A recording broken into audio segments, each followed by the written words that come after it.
Subscribe कीजिए हमारे YouTube channel AR3 coaching classes को और बेल आइकॉन को प्रेस करो ताकि लेटेस्ट वीडियो की नोटिफिकेशन सबसे पहले पा सकें। हेलो स्टूडेंट, मैं राजकुमार आपका AR3 कोचिंग क्लास में एक बार फिर से स्वागत है। और आज के इस वीडियो लेक्चर में हम लेकर के आए हैं क्लास 12th की केमिस्ट्री का चैप्टर विलयन। और इस विलयन वाले चैप्टर में हम पढ़ेंगे ठोसों की द्रव्य विलेयता। ठोसों की द्रव्य विलेयता, इससे पहले हमने हेनरी का नियम क्लियर कर लिया है। अगर आपने नहीं देखी है वीडियो तो उसे अवश्य देखें। और हेनरी के नियम में हेनरी के अनुप्रयोग तथा उस पर आधारित न्यूमेरिकल भी किए गए। और इसके बाद हमारा जो टॉपिक है वो ठोसों की द्रव्य विलेयता है। तो ठोसों की द्रव्य, अगर आप अपने नोट्स साथ ही साथ बनाते हैं तो हेडिंग डाल लीजिए ठोसों की द्रव्य विलेयता।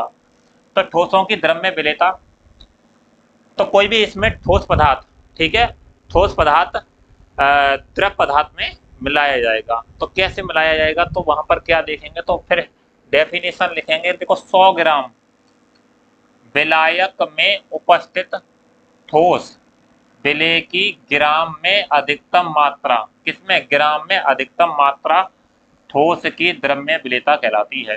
ठोस की द्रव्य विलेयता, लेकिन याद रहना चाहिए कि यहाँ पर एसटीपी पर, ठीक है, एसटीपी पर यानी स्थिर ताप पर, ऐसे ही लिख सकते हैं, स्थिर ताप पर 100 ग्राम विलायक में उपस्थित ठोस विलेय पदार्थ की ग्राम में अधिकतम मात्रा क्या कहलाएगी, ठोसों की द्रव्य विलेयता कहलाएगी। जैसे मान लीजिए कि यहाँ पर हमने कोई द्रव ले लिया और उस द्रव, ठीक है, इसमें द्रव ले लिया है हमने, कितना ले लिया है, द्रव 100 ग्राम ले लिया है, कितना, 100 ग्राम। तो 100 ग्राम द्रव ले लिया है और 100 ग्राम द्रव में किसकी विलेयता की बात कर रहे हैं हम, तो 100 ग्राम द्रव में जितना हम विलेय घोलेंगे, यानी विलेय की अधिकतम मात्रा, विलेय की अधिकतम मात्रा। आपने क्या लिया, जैसे कि आप एक गिलास ले लीजिए, उसमें 100 ग्राम जल ले लीजिए और 100 ग्राम जल में क्या है, ग्लूकोज को घोलते रहेंगे आप चम्मच से, जितना अधिकतम घुल सके विलेय, ठीक है। लेकिन ताप स्थिर होना चाहिए, दाब स्थिर होना चाहिए, तभी, ऐसे नहीं कि ताप बढ़ा दो तो वो घुलता ही रहेगा। तो ताप इस पर कैसा होना चाहिए, ताप को स्थिर कर दिया जाए, ताप को स्थिर। तो जब हम ताप को स्थिर कर देंगे तब ऐसा होगा, तो घोलते रहेंगे तो वह अधिकतम मात्रा जो घोल सके, ठीक है, किसमें घुल सके, 100 ग्राम विलायक में क्या कहलाएगी, ठोस की द्रव्य विलेयता कहलाएगी, ठोस की द्रव्य विलेयता। तो डेफिनेशन को याद कैसे की जाए, 100 ग्राम विलायक में, ठीक है, 100 ग्राम विलायक में विलेय की ग्राम में अधिकतम मात्रा, ठीक है, विलेय की ग्राम में अधिकतम मात्रा को ठोस की द्रव्य विलेयता कहते हैं। या फिर अथवा में ऐसे ही लिख सकते हो, जैसे इसे हम मोलरता भी दर्शा सकते हैं, है ना। मोलरता को भी ये इंडिकेट कर सकती है। लेकिन यहाँ देखो, 1 लीटर विलयन में उपस्थित ठोस पदार्थ के मोलों की अधिकतम संख्या, क्या कह रहा है, ठोस पदार्थ के मोलों की अधिकतम संख्या को ठोस की द्रव्य विलेयता कहते हैं, ठोस की द्रव्य। या फिर 1 लीटर विलयन ले लीजिए और उस समय ठोस पदार्थ के अधिकतम कितने मोल घोले जा सकते हैं, उसको क्या कहेंगे हम, ठोसों की द्रव्य विलेयता कहेंगे। तो ये थी विलेयता की दोनों डेफिनेशन, ठीक है। अब चलते हैं ठोसों की द्रव्य विलेयता को प्रभावित करने वाले कारक। तो वो कौन से फैक्टर हैं जो ठोसों की द्रव्य विलेयता को प्रभावित करते हैं। हाँ भाई, यहाँ से प्रश्न बोर्ड एग्जाम में पूछ लिया जाता है, चाहे तो बहुविकल्प भी पूछ ले या फिर उसके कारक पूछ ले डेफिनेशन करके, तो देख लीजिए।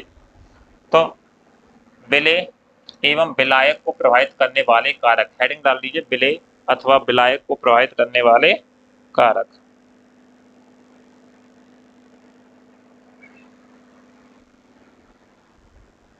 तो देखिए, एक पॉइंट याद रखेंगे कि ध्रुवीय विलायक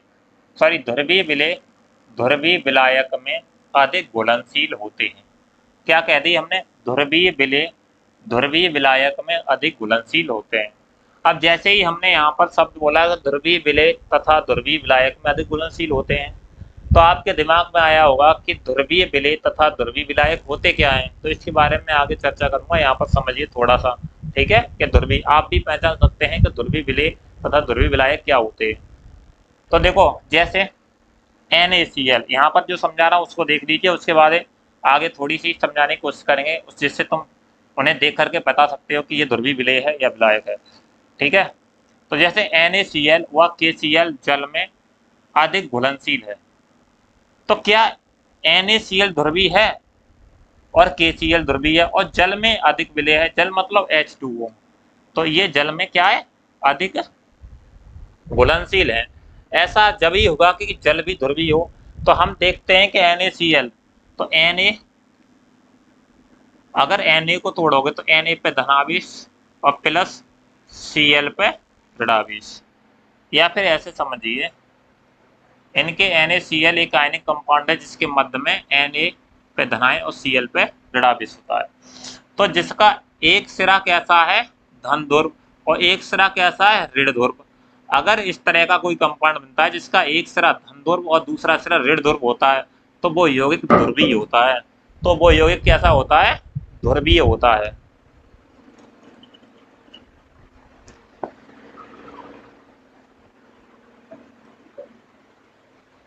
कैसा होता है भाई, वो यौगिक ध्रुवीय होता है। तो Na धनायन और Cl ऋणायन, तो ये कैसा है, ध्रुवीय। ऐसे ही देखते हैं KCl, तो KCl आयनिक बॉन्ड बनता है इनके मतलब इस पे धन और इस पर ऋण चार्ज। तो इसका भी एक सिरा कैसा है, धन ध्रुव, और इसका भी एक सिरा ऋण ध्रुव। तो धन ध्रुव और ऋण ध्रुव, तो ये भी दोनों क्या है, कैसे हैं भाई, ये ध्रुवीय कंपाउंड है। कैसे हैं, ध्रुवीय कंपाउंड है। अब यहाँ पर समझिए कि जो NaCl व KCl है वो कैसे हैं, ध्रुवीय। क्या जल भी ध्रुवीय है, तो जल ध्रुवीय है, उसके लिए जल की संरचना बना लेते हैं। तो देखो जल H और H, इनके मध्य में सिंगल बॉन्ड और सिंगल बॉन्ड, इनके ऊपर होता है दो लोन पेयर। किसी भी कंपाउंड का ध्रुवीय होना, उस पर अगर एकांकी इलेक्ट्रॉन युग्म पाया जाता है तो भी वह ध्रुवीय है। ठीक है, लेकिन उसके साथ साथ देख लेते हैं, देखिए यहाँ पर ऑक्सीजन की विद्युदात्मकता अधिक होती है, तो ये इलेक्ट्रॉन के जोड़े को अपनी ओर अधिक खींच लेगा। ठीक है, और ये इसी तरह से इलेक्ट्रॉन के जोड़े को अपनी ओर अधिक खींच लेगा, क्योंकि ऑक्सीजन की विद्युदात्मकता हाइड्रोजन की विद्युदात्मकता से अधिक होती है। ये आपने 11वीं क्लास में पढ़ा होगा। तो इस पर तो आंशिक रूप से ऋणावेश आएगा, और इस पर आंशिक रूप से ऋणावेश आएगा, और इस पर आंशिक रूप से 2 ऋणावेश आ जाएंगे। कितने आ जाएंगे, आंशिक रूप से 2 धनावेश, सॉरी उल्टा हो गया भाई। तो इस पर आंशिक रूप से धनावेश, क्योंकि इसने इलेक्ट्रॉन त्यागे, तो इस पर आंशिक रूप से धनावेश, और इस पर आंशिक रूप से ऋणावेश आ जाएंगे। कितने, 2 ऋणावेश।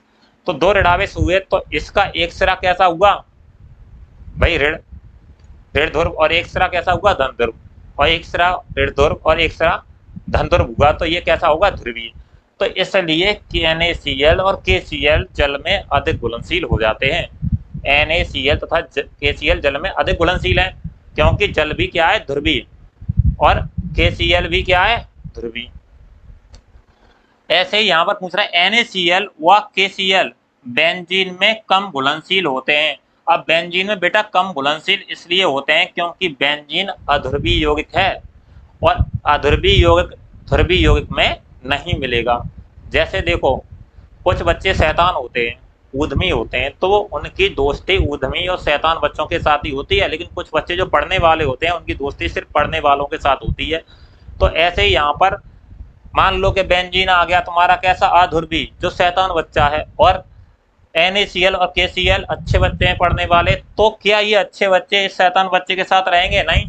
वो भी KCl और NaCl आपस में रहेंगे, लेकिन अच्छे बच्चे जल के साथ रह सकते हैं, लेकिन इसके साथ नहीं रह सकते।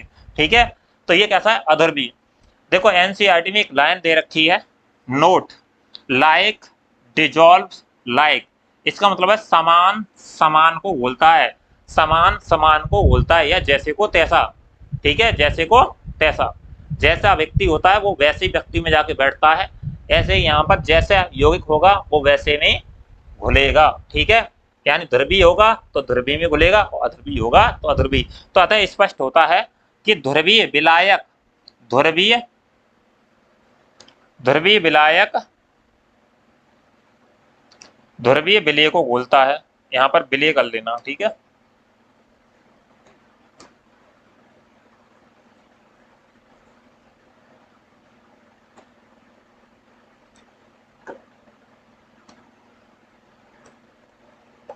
ध्रुवीय विलायक ध्रुवीय विलेय को घोलता है तथा अध्रुवीय विलायक अध्रुवीय विलेय को घोलता है, अध्रुवीय विलेय को घोलता है।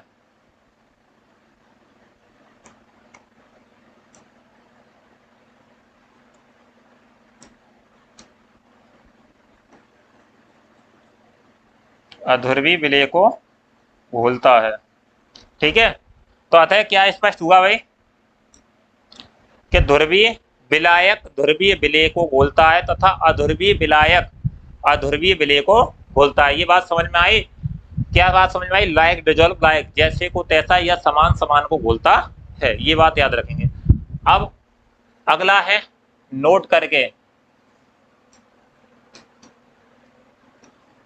ध्रुवीय अणु में निम्न में से कोई एक या एक से अधिक गुण होते हैं तो वो कैसा होगा? ध्रुवीय गुण होगा। ध्रुवीय अणु में निम्न में से ये 3-4 पॉइंट लिखे, इनमें से अगर एक भी मिलता है तो वो ध्रुवीय है, या फिर एक से अधिक भी मिलते हैं तो वो ध्रुवीय है। तो हम पहचानिए कौन ध्रुवीय है कौन अध्रुवीय है। ये बात मैंने जब यहाँ में पढ़ा रहा था तभी बताई मैंने कि ध्रुवीय अध्रुवीय के बारे में मैं चर्चा करूंगा, कौन ध्रुवीय होता है कौन अध्रुवीय होता है। तो देखो यहाँ पर कि उसमें केवल एक ध्रुवीय बंध होना चाहिए, यानी एक पोलर बॉन्ड होगा तो वो कैसा होगा? ध्रुवीय। ठीक है, असंतुलित संरचना यानी अनबैलेंस्ड स्ट्रक्चर होना चाहिए। कोणीय संरचना यानी एंगुलर होनी चाहिए। कैसी होनी चाहिए? एंगुलर स्ट्रक्चर होनी चाहिए। या फिर केंद्रीय परमाणु पर एकांकी लॉन पेयर, क्या होना चाहिए? Lone pair. जैसे मैं बता रहा था H2O का एक लॉन पेयर है, इस पर 2 लॉन पेयर है, तो ये कैसा है? ध्रुवीय। तो चाहे तो लॉन पेयर मिल जाए, चाहे उसकी संरचना कोणीय मिल जाए, चाहे उसकी संरचना असंतुलित मिल जाए, या फिर एकांक केवल एक ध्रुवीय बंध हो, तो वो कैसे होंगे? ध्रुवीय। अब यहाँ पर कुछ कंपाउंड दिए हैं, हम उन्हें पहचानते हैं कि ये ध्रुवीय है या अध्रुवीय है या फिर क्या है। ठीक है, तो मैं H2O की बात कर लेता हूँ। किसकी बात कर लेते हैं? H2O की। तो H2O की संरचना बनाते हैं। ये ऑक्सीजन है और ये हाइड्रोजन और ये हाइड्रोजन। ठीक है, ऑक्सीजन के महत्व कोष में कितने इलेक्ट्रॉन रहते हैं, या फिर लेविस डॉट सिंबल कितने होते हैं? तो 1 2 3 4 और 5 और 6। इसके पास कितने होते हैं? 6 होते हैं। और हाइड्रोजन के पास 1 होता है। तो ये आपस में संयोग करेंगे तो क्या बनाएंगे? H2O। ठीक है, अब देखो इलेक्ट्रॉन का जो जोड़ा है, ये जोड़ा बॉन्ड के बीच में, वो ऑक्सीजन अधिक विद्युत तत्व है तो अपनी ओर खींच लेगा, इस इलेक्ट्रॉन को जोड़े को अपनी ओर खींच लेगा, और ऐसे ही ये वाला इलेक्ट्रॉन के जोड़े को अपनी ओर खींच लेगा। जब अपनी ओर खींच लेगा तो इस पर तो आंशिक रूप से धनावेश आ जाएगा और इस पर आंशिक रूप से धनावेश आ जाएगा, और ऑक्सीजन पर आंशिक रूप से 2 ऋणावेश आ जाएंगे। कितने आ जाएंगे? 2। ठीक है, तो इसका मतलब इसकी संरचना कैसी बनेगी? तो इसकी संरचना इस तरह से बनती है, H और 2 लॉन पेयर। ठीक है, और इसका जो कोण होता है वो 104 डिग्री 5 मिनट का। ठीक है, तो ये इसकी संरचना होती है। तो अब देखो अभी यहाँ पर ये बात कौन कौन सी लागू हो रही है? तो कह रहा है केवल एक ध्रुवीय बंध है, तो ध्रुवीय बंध तो 2 हैं, 1 और 2। ठीक है, दूसरी बात कह रहा है तो ये बात नहीं, असंतुलित संरचना है, अनबैलेंस्ड है, तो लोन पेयर है भाई। ठीक है, असंतुलित हो सकती है। कोणीय संरचना, हाँ कोणीय संरचना है, 104 डिग्री 5 मिनट का है, एंगुलर है। कैसी है संरचना उसकी? एंगुलर, यानी कोणीय संरचना है। एक बात मिल रही है, केंद्रीय परमाणु पर एकांकी इलेक्ट्रॉन लॉन पेयर है तो हैं 2 लॉन पेयर हैं। तो देखो कोई भी एक बात ये मिल गई, एक ये बात मिल गई, अनबैलेंस्ड असंतुलित संरचना है, एक बात ये मिल गई। ठीक है, ध्रुवीय बंध भी दर्शा रहा है लेकिन 2। तो ये H2O कैसा है? ध्रुवीय यौगिक है। कैसा है H2O? पोलर। ठीक है, पहचान लेंगे ध्रुवीय है। कैसा है? ध्रुवीय। अब बात कर लेते हैं HF है या नहीं। तो देखो H की संरचना बनाओ और सिंगल बॉन्ड F, तो फ्लोरीन होता है विद्युत अध्रुवी अधिक होता है, तो ये अपने इलेक्ट्रॉन को जोड़ा को अपनी ओर खींच लेगा। इस पर आंशिक रूप से ऋणावेश और इस पर आंशिक रूप से धनावेश, तो एक धन ध्रुव और एक ऋण ध्रुव, तो ये भी कैसा होगा? पोलर। ठीक है, कह रहा है केवल एक ध्रुवीय बंध है, हाँ केवल एक ध्रुवीय बंध है। तो कैसी है संरचना? संरचना रेखीय है, कोणीय नहीं है, केंद्रीय परमाणु पर एकांकी इलेक्ट्रॉन पेयर है नहीं है। ठीक है, कोई एकांकी इलेक्ट्रॉन पेयर नहीं है। अगला देखते हैं CO2। तो देखो CO2 की संरचना हो C डबल बॉन्ड O और डबल बॉन्ड O, ठीक है, दोनों बैलेंस हो जाएंगे। कह रहा है केंद्रीय परमाणु पर कोई भी लॉन पेयर है तो नहीं है लॉन पेयर। दूसरी बात, इसकी संरचना कैसी है, ध्रुवीय है, नहीं है ध्रुवीय। असंतुलित है तो असंतुलित भी नहीं है, ठीक है। तो कैसी है फिर, संतुलित है, सीधी सरल रेखा में। तो ये कैसा है, अध्रुवीय, यानी कैसा है, नॉन पोलर, यानी एक भी ये नियम नहीं बैठता, ठीक है। न तो केवल एक ध्रुवीय बंध है, एक ध्रुवीय बंध नहीं है, दो हैं, एक ये और एक ये, क्योंकि इस पर आंसर रूप से धनावेश सीधी होगी तो ऋणावेश होगा, इस पर आंसर रूप से ऋणावेश और इस पर आंसर रूप से धनावेश होगा। तो दो ध्रुवीय बंध मिल रहा है, इसलिए संरचना कैसी है, असंतुलित नहीं है। दूसरी कोणीय संरचना है, नहीं है। केंद्रीय परमाणु पर एकांकी इलेक्ट्रॉन युग्म है, केंद्रीय परमाणु पर एकांकी इलेक्ट्रॉन युग्म नहीं है। यह है केंद्रीय परमाणु, जिसपे कोई लॉन पेयर है, जैसे कि उस ऑक्सीजन पर था, नहीं है ना। तो ये कैसा होगा, नॉन पोलर। अब देख लेते हैं CO2 कैसा है, नॉन पोलर, मतलब अध्रुवीय है। उसके बाद NH3 देख लेते हैं। तो NH3 देख लेते हैं, NH3 की संरचना यहाँ बना लीजिए, N और एक H और एक H। इसके पास कितने इलेक्ट्रॉन होते हैं, 1 2 3 4 और 5। देखो एक हाइड्रोजन से ये बना लेगा, एक हाइड्रोजन से ये बना लेगा, एक हाइड्रोजन से ये बना लेगा। इसके पास बचा एक लॉन पेयर, क्या बचा, लॉन पेयर। तो देखते हैं ये इसकी संरचना है, केवल एक ध्रुवीय बंध है। तो देखो ध्रुवीय बंध छांटने के लिए ये रहा और ये रहा, इस पर धनावेश, इस पर भी धनावेश और इस पर भी धनावेश, और इस पर आ जाएंगे आंसर रूप से 3 ऋणावेश, ठीक है। तो कितने ध्रुवीय बंध है भाई, 3 मिल रहे हैं, बात तो एक ही हो रही थी, ठीक है। तो ये कैसा है, ये भी नहीं बैठता सेट। दूसरा असंतुलित संरचना है भाई। दूसरी कोणीय संरचना है, कोणीय संरचना है, इसका पता नहीं, हो सकती है या नहीं भी, कोणीय संरचना नहीं। केंद्रीय परमाणु पर एकांकी इलेक्ट्रॉन है तो मिल गया एकांकी इलेक्ट्रॉन। कोई भी एक या दो पॉइंट जो तुम्हारी समझ से आ रहा है, वो कोई एक मिल जाए तो वो क्या होगा, तुम्हारा ध्रुवीय यौगिक होगा या अध्रुवीय। तो कैसा है ये, पोलर, पोलर। अब इसके बाद देख लेते हैं इसे, CCl4। तो CCl4 की संरचना बहुत ही इजी होती है। देखो ये C है, एक Cl, एक Cl और एक Cl, Cl Cl और Cl और Cl। तो अगर इन पे ध्रुवीय बंध की बात करेंगे तो ये अपने इलेक्ट्रॉन को इधर को खींचेगा, ये इधर खींचेगा और ये इधर खींचेगा, इलेक्ट्रॉन के जोड़े को ये इधर खींचेगा।